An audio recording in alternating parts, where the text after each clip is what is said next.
ఓం శ్రీమాత్రే నమ. అందరికీ నమస్కారం. నా పేరు మురళీధర శర్మ. నేను హైదరాబాద్ పుప్పాలగూడ మణికొండ ప్రాంతంలో ఉన్నటువంటి గోల్డెన్ టెంపుల్ వద్ద నివాసం ఉంటుంటాను. ఈరోజు మనము ఈ వీడియోలో జాతకం ద్వారా వివాహములో ఉన్నటువంటి ప్రతిబంధకాలు, అంటే వివాహం జరిగేటప్పుడు వివాహం ఆలస్యం కావడం అనేటువంటిది ఒక సబ్జెక్ట్ అయితే, ఆ వివాహం నిలవకపోవడము, పునర్వివాహానికి వెళ్ళేటువంటి పరిస్థితి రావడం కూడా ఇప్పుడు సర్వసాధారణమైపోయింది మన హైందవ సమాజంలో.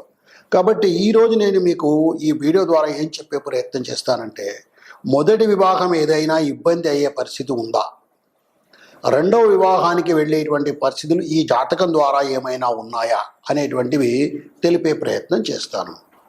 అయితే ముందుగా మనము వివాహం అన్నప్పుడు, ఈ పెళ్ళి అన్నప్పుడు దాని గురించి ముందుగా మనం తెలుసుకోవాలి. ఈ జాతకంలో పెళ్ళి అనేటువంటిది, వివాహం అనేటువంటిది ఎక్కడ చూడాలి, ఏం పరిశీలించాలి, ఏం పరిశీలిస్తే మనకు ఈ అసలు వివాహం అనేది ఉందా, ఉంటే మొదటి వివాహం ఏమవుతుంది అనేటువంటిది మనం అర్థం చేసుకునే ప్రయత్నం చేయవచ్చు. కాబట్టి వివాహ ప్రతిబంధకాల్లో ఈ ద్వితీయ వివాహానికి వెళ్ళే అవకాశం ఈ జాతకం ద్వారా ఏదైనా ఉందా అనేది తెలుసుకునే ప్రయత్నం చేద్దాం. వివాహము అన్నప్పుడు ముఖ్యంగా మనం గమనించాల్సిన అంశం ఏంటంటే, ప్రస్తుత సమాజంలో వచ్చినటువంటి మార్పుల వల్ల 25 నుంచి 28 ఏళ్ల వయసు లోపల వివాహం జరిగితే త్వరగా జరిగినట్టే భావించుకోవచ్చు. ఎందుకంటే 33, 35, 38 వాళ్ళ జాతకాలు కూడా వస్తున్నాయి మనకి మధ్యకాలంలో. 28 దాటితే కాస్త వివాహం ఆలస్యమైందని అనుకోవచ్చు. కాబట్టి 25 నుంచి 28 ఏళ్ల వయసు లోపల వివాహ ప్రయత్నం చేస్తే తప్పక బాగుంటుంది. రెండో విషయం, మనము జాతకంలో ఏ గ్రహాలను పరిశీలించాలి. ముఖ్యంగా శుక్రుడు, గురువు, కుజుడు, ఈ ముగ్గురిని కూడా మనము పరిశీలించుకోవాలి. గురు బలం బాగా ఉంటేనే వివాహం అయ్యే అవకాశం ఉంటుంది. అది గోచార రీత్యా కావచ్చు, లేదా జాతక రీత్యా కావచ్చు. అలాగే శుక్రుడి యొక్క పరిస్థితి, అలాగే కుజగ్రహం యొక్క పరిస్థితి కూడా తెలుసుకోవాలి. తర్వాత ఈ గ్రహాలు ఉన్నటువంటి స్థానాలు ఏంటి, ఈ గ్రహాలను ఎవరు చూస్తున్నారు, లేదా వివాహ స్థానాన్ని ఎవరు చూస్తున్నారు. శుభగ్రహాలు చూస్తే త్వరగా వివాహం అయ్యే అవకాశం ఉంది. శుభగ్రహాలు అన్నప్పుడు చంద్రుడు, అలాగే బుధుడు పరిస్థితిని బట్టి ఏ గ్రహంతో కలిసి ఉన్నాడనే దాన్ని బట్టి బుధుడు, గురువు, శుక్రుడు, ఈ గ్రహాలు మనం శుభగ్రహాలుగా చెప్పుకుంటున్నాం. అలాగే చంద్రుడు కూడా మనకు పౌర్ణమి చంద్రుడు, తర్వాత అష్టమి తర్వాత చంద్రుడు, ఇలా దీని ఆధారంగా మనము శుభగ్రహం, అశుభగ్రహం అనేది కూడా నిర్ణయించుకోవాలి. కాబట్టి చంద్రుడు, బుధుడు, గురువు, శుక్రుడు అనేటువంటి ఈ గ్రహాల యొక్క పరిస్థితి కూడా మనకు చాలా ముఖ్యమవుతుంది జాతకంలో. అలాగే రాశులు కూడా మనం తెలుసుకోవాలి. వృషభం, కర్కాటకం, కన్య, వృశ్చికం, మకరం, మీనం. వృషభం, కర్కాటకం, కన్య, వృశ్చికం, మకరం, మీనం, ఈ రాశులు శుభరాశులు. ఈ రాశుల్లో ఉన్నప్పుడు, గ్రహాలు బాగా ఉన్నప్పుడు, గ్రహాల యొక్క దృష్టి బాగా ఉన్నప్పుడు మనకు వివాహం త్వరగా జరిగే అవకాశం ఉంటుంది. అలాగే ద్విస్వభావ రాశులు అంటాము, అంటే మిథునము, కన్య, ధనుస్సు, మీనము. ఈ 4 రాశుల్లో కనుక గ్రహాలు ఉండి, గ్రహాలు ఉచ్చస్థితిలో ఉండి, లేదా సంపూర్ణమైనటువంటి బలముతో ఉన్న గ్రహాలు అక్కడ ఉన్నట్టయితే కనుక అప్పుడు ఇది ద్వితీయ వివాహానికి వెళ్ళే అవకాశాలు ఎక్కువగా ఉంటాయి. ద్విస్వభావ రాశులలో ఏ ఏ గ్రహాలు ఉన్నాయి అనేటువంటిది మనము తెలుసుకోవాల్సిన అవసరం ఉంటుంది. అలాగే లగ్నం యొక్క పరిస్థితి ఏమిటి, లగ్నంలో ఏ గ్రహాలు ఉన్నాయి, లేదా లగ్నాన్ని ఏ గ్రహాలు చూస్తూ ఉన్నాయి అనేటువంటిది కూడా ముఖ్యమైనటువంటి అంశం. తర్వాత సప్తమ స్థానము, నవమ స్థానము, అలాగే ద్వితీయము, కుటుంబ స్థానం కూడా. ఈ 4 స్థానాలను, అంటే లగ్నము మొదటిది, రెండవది, అలాగే సప్తమ స్థానము, నవమ స్థానం, ఈ 4ంటిని కూడా మనం తప్పకుండా పరిశీలించాలి. గ్రహం యొక్క ఉచ్చ నీచ స్థితులు ఏమిటో తెలుసుకోవాలి, గ్రహం యొక్క దృష్టిలు తెలుసుకోవాలి, గ్రహాల యొక్క శత్రు మిత్రత్వాలు కూడా తెలుసుకోవాలి. అంటే ఒక జాతకాన్ని మనం సమగ్రంగా పరిశీలించి ఈ జాతకంలో ఏమైనా సమస్యలు ఉన్నాయా, ఈ జాతకంలో ఈ వివాహం, ఈ స్త్రీకి లేదా ఈ పురుషుడికి వివాహం జరిగితే ఇది మొదటి వివాహము, ఈ వివాహంలో ఏమైనా ప్రతిబంధకాలు ఏర్పడి, ప్రతిబంధకాలు అంటే ఎలాగా, వివాహము విడిపోవడం కావచ్చు, అంటే ఈ భార్యాభర్తల మనస్పర్ధల వల్ల వాళ్ళు విడిపోవడం కావచ్చు, లేదా అకాల మృత్యు వల్ల భర్తనో లేదా భార్యనో దుర్మరణం పాలవటము, ఇలా అనేక విధాలుగా మొదటి వివాహం చెడిపోయి అది రెండో వివాహానికి వెళ్ళేటువంటి పరిస్థితి ఉంటుంది. కాబట్టి దాన్ని కూడా తెలుసుకోవాలంటే మనము గ్రహాలు, రాశులు, తర్వాత భావాలు, ఉచ్చ నీచ స్థితులు, గ్రహ దృష్టులు, గ్రహం యొక్క శత్రుత్వ మిత్రత్వాలు, ఇలా అనేక విషయాల్లో మనము ఒకసారిగా సమగ్రంగా పరిశీలించుకోవాల్సి ఉంటుంది. మీకు ప్రత్యేకంగా నేను ఒక విషయం చెప్పాలనుకుంటున్నాను. గ్రహ దృష్టి అనేటువంటిది కూడా చాలా ముఖ్యమైనటువంటిది. ప్రతి గ్రహం కూడా తను ఉన్న ఇంటి నుంచి 7వ ఇంటిని చూస్తుంది. రాహుకేతువులు మినహాయించి మిగిలిన గ్రహాలన్నీ కూడా చూస్తాయి. శని తను ఉండే రాశి నుంచి అదనంగా 7వ ఇంటిని మాత్రమే కాకుండా 3వ ఇంటిని అలాగే 10వ ఇంటిని కూడా చూస్తాడు. ఇక్కడ శని మనకు పాపగ్రహము. తర్వాత ఈ గ్రహం యొక్క దృష్టి 3వ ఇంటి మీద 10వ ఇంటి మీద కూడా ఉంటుంది. అలాగే కుజుడు తను ఉండే రాశితో పాటు 7వ రాశిని కాకుండా 4, 8 స్థానాలను కూడా చూస్తాడు.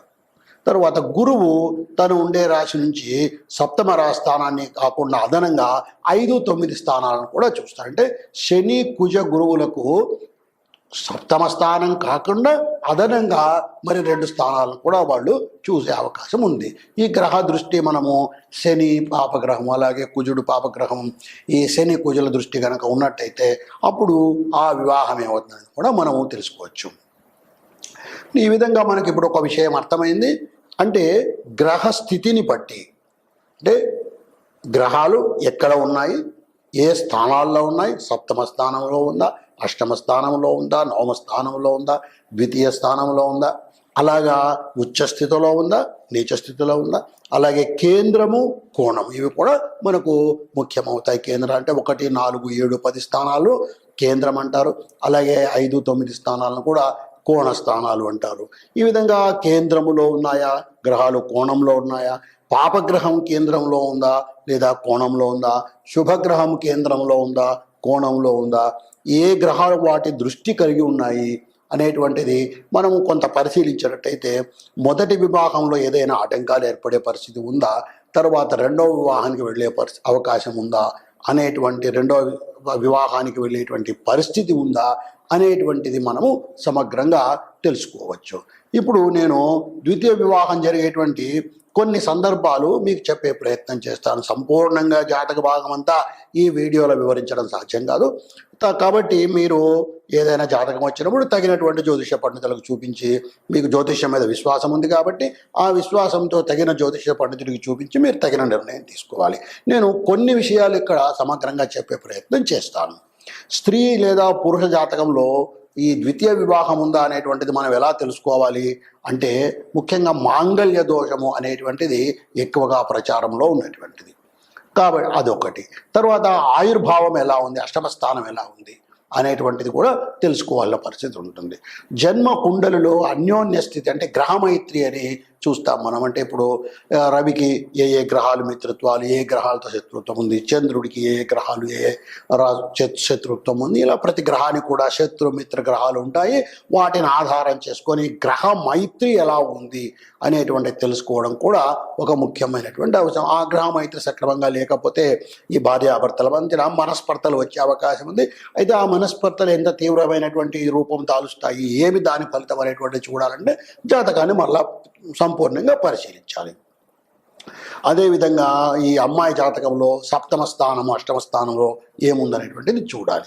వరుడి జాతకంలో అయితే 7వ, 5వ, 8వ స్థానం కూడా పరిశీలించాలి. ఇప్పుడు మనము కొన్ని పరిస్థితులు మనం చూసుకున్నాం. ఇప్పుడు 7వ భావము, ద్వితీయ భావము, ద్వాదశ భావము, ఈ భావాల్లో ద్వాదశ గ్రహాలు ఎలా ఉన్నాయో చూసుకుంటాం. కళత్ర భావం అంటే 7వ స్థానం మీద చెడు గ్రహ దృష్టి ఉందా అనేటువంటిది చూడాలి. అలాగే నవాంశ చక్రాన్ని కూడా మనం పరిశీలించాల్సి ఉంటుంది. నవాంశ చక్రంలో ముఖ్యంగా చంద్రుడు, గురుడు, శుక్రుడు యొక్క స్థితి ఏమిటి, ఎలా ఉన్నారు, ఈ 7వ నవాంశలో ఎలా ఉన్నారు అనేటువంటిది చూసే ప్రయత్నం చేయాలి.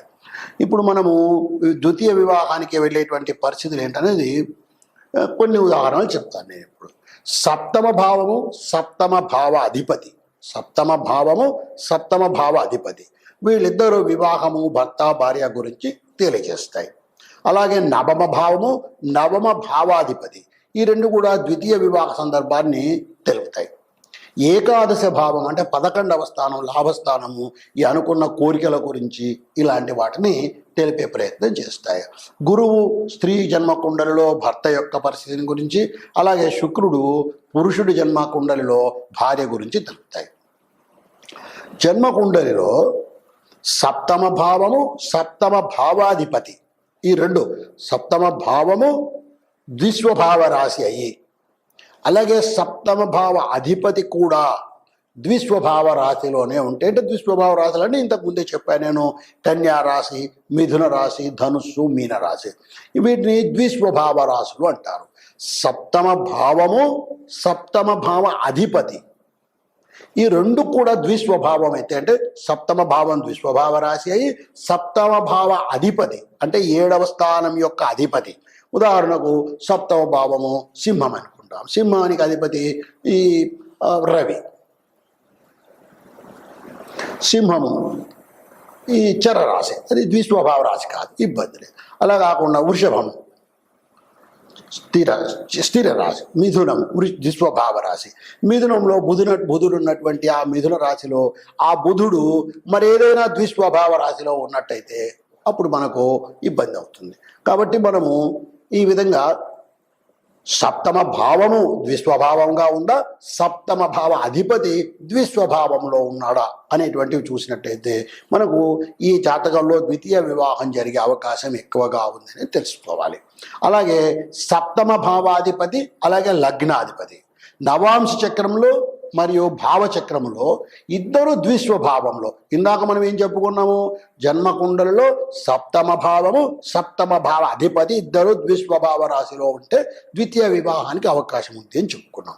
ఇప్పుడు మనం ఏం చెప్తున్నాము, సప్తమ భావ అధిపతి మరియు లగ్నాధిపతి, లగ్నాధిపతి వేరు, సప్తమ భావాధిపతి వేరు, ఈ ఇద్దరు కూడా నవాంశ చక్రములో మరియు భావచక్రంలో ఇద్దరు ద్విస్వభావ రాశులలో ఉంటే సప్తమ భావాధిపతి లగ్నాధిపతి, ఇంతకుముందు సప్తమ భావము సప్తమ భావాధిపతి, ఇప్పుడు సప్తమ భావము అధిపతి లగ్నాధిపతి, వీళ్ళిద్దరు కూడా ద్విస్వభావ రాశుల్లో కనుక ఉన్నట్టయితే వీళ్లకు ద్వితీయ వివాహానికి వెళ్ళే అవకాశం ఎక్కువగా ఉంటుంది.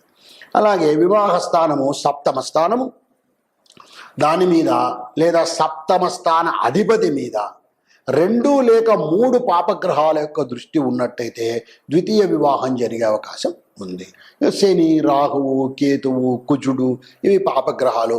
ఇలా ఈ గ్రహాల దృష్టి కనుక సప్తమ స్థానం మీద కానీ లేదా సప్తమ స్థాన అధిపతి మీద కానీ ఈ దృష్టి కనుక ఉన్నట్టయితే ద్వితీయ వివాహానికి వెళ్ళే అవకాశం ఉంటుంది.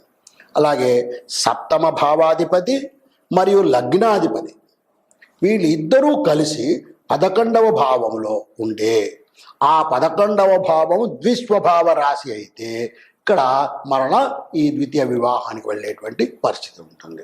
అలాగే సప్తమములో లేదా ద్వితీయములో 2 కంటే ఎక్కువ గ్రహాలు కానీ శుక్రునితో కలిసి ఉంటే మరియు ఆ సప్తమ భావం మీద పాపగ్రహాల దృష్టి ఉంటే ద్వితీయ వివాహానికి వెళ్ళే అవకాశం.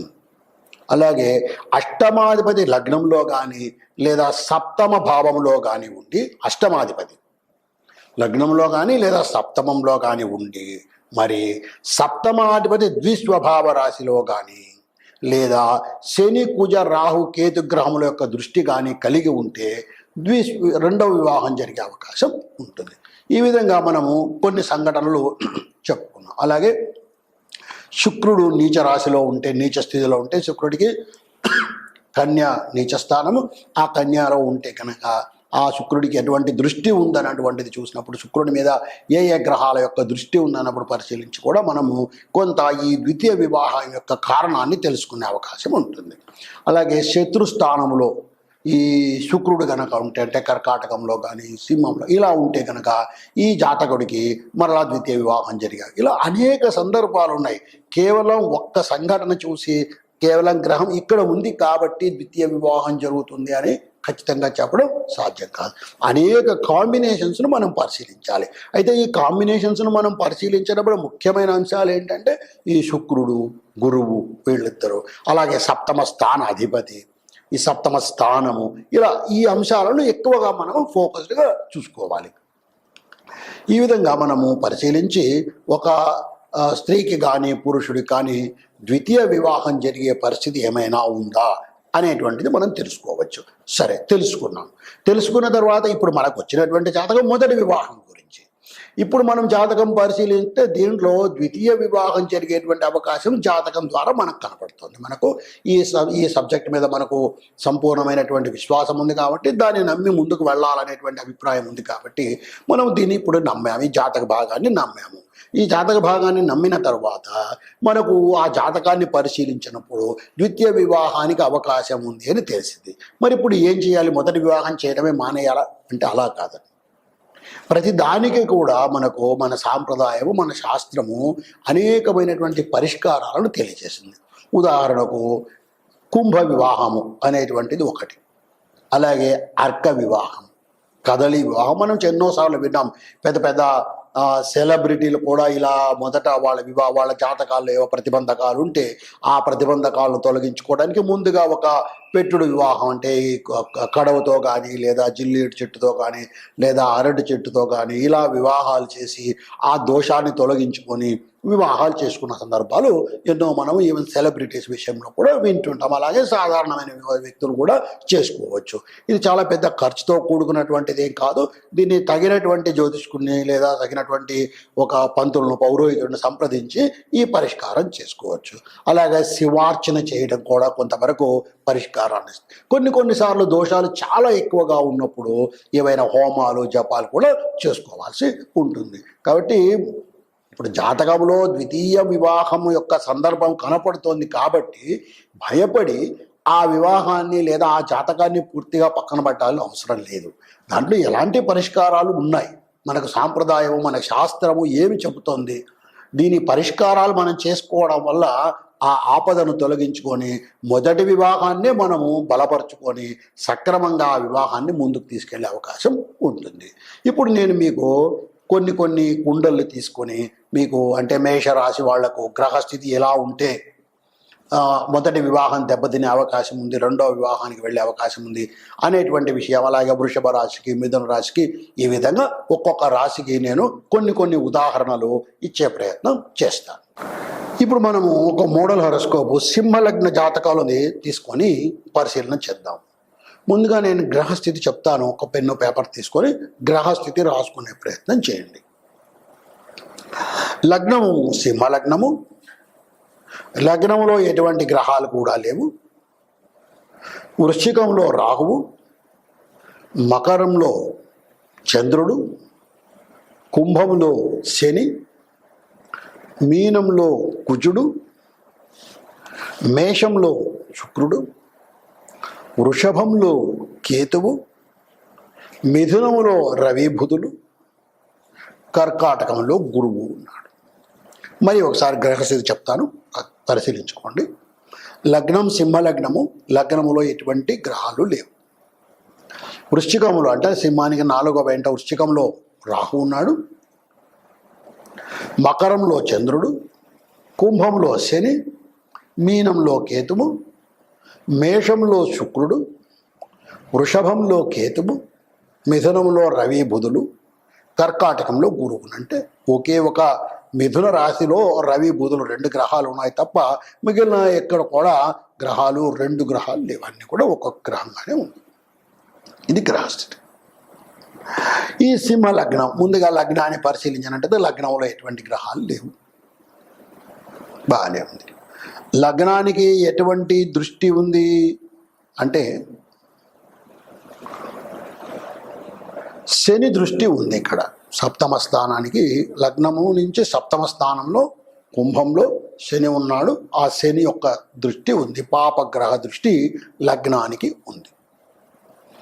తర్వాత లగ్న అధిపతి అయినటువంటి రవి లాభస్థానంలో మిథునంలో ఉన్నాడు 11వ వెంట.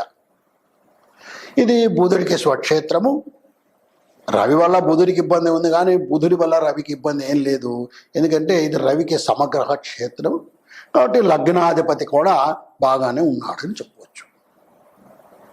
ఇక సప్తమ స్థానం కుంభం. సప్తమ స్థానమైనటువంటి కుంభంలో అధిపతి అయినటువంటి శని ఉన్నాడు, అక్కడే ఉన్నాడు. అంటే సప్తమ స్థానం కేంద్రాధిపత్యము, కేంద్ర స్థితి కూడా ఉంది, ఆధిపత్యం ఉంది, అలాగే స్థితి కూడా ఉంది. అది స్వక్షేత్రం, పాపగ్రహమైన అది స్వక్షేత్రం. తర్వాత శుక్రుడు ఎక్కడ ఉన్నాడు? శుక్రుడు తృతీయ అంటే మూడవ ఇంటికి, అలాగే రాజ్యాధిపతి. ఈ తృతీయ రాజ్యాధిపతి అయినటువంటి శుక్రుడు మేషంలో ఉన్నాడు. మేషము కుజక్షేత్రం, అది సమగ్రహ క్షేత్రం కాబట్టి శుక్రుడు కూడా బాగానే ఉన్నాడు.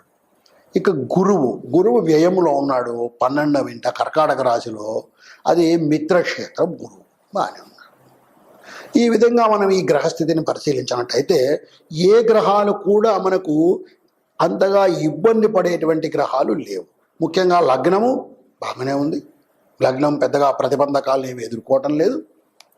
లగ్నాధిపతి అయినటువంటి రవి లాభస్థానంలో ఉన్నాడు, బుధుడితో కలుసుకొని ఉన్నాడు కాబట్టి అది అక్కడ ఇబ్బంది అయినటువంటి పరిస్థితి కూడా ఏమీ లేదు. లగ్నము, లగ్నాధిపతి బాగుంది. ఉన్నదల్లా లగ్నానికి పాపగ్రహమైనటువంటి శనిగ్రహ దృష్టి ఒకటి ఉంది. సప్తమ స్థానంలో శని ఉన్నాడు, అది స్వక్షేత్రము, అక్కడ ఉన్నాడు శని. శుక్రుడికి ఎటువంటి ఇబ్బంది లేదు. శుక్రుడు సమగ్రహ క్షేత్రంలో ఉన్నాడు, కుజక్షేత్రంలో రాజస్థానంలో ఉన్నాడు, భాగ్యస్థానంలో ఉన్నాడు. కాబట్టి మనకు శుక్రుడి కూడా ఎలాంటి ఇబ్బంది అంటే పోస్ట్ మ్యారేజ్, వివాహం అయిన తర్వాత వచ్చేటువంటి ఆటంకాలు ఏమీ లేవు. ఈ గ్రహస్థితి ఉన్నటువంటి ఈ జాతకము శుభంగానే ఉంది. వీళ్ళ వివాహ విషయంలో ఎటువంటి ప్రతిబంధకాలు ఏర్పడే అవకాశం లేదు. ఒకవేళ ఈ శని దృష్టి వలన ఏదైనా కాస్త ఇబ్బంది కలిగినా కూడా అది తాత్కాలికమే తప్ప దాని వలన ఏం పెద్దగా ఆందోళన చెందవలసిన అవసరం లేదు. ఓం శ్రీమాత్రే నమః.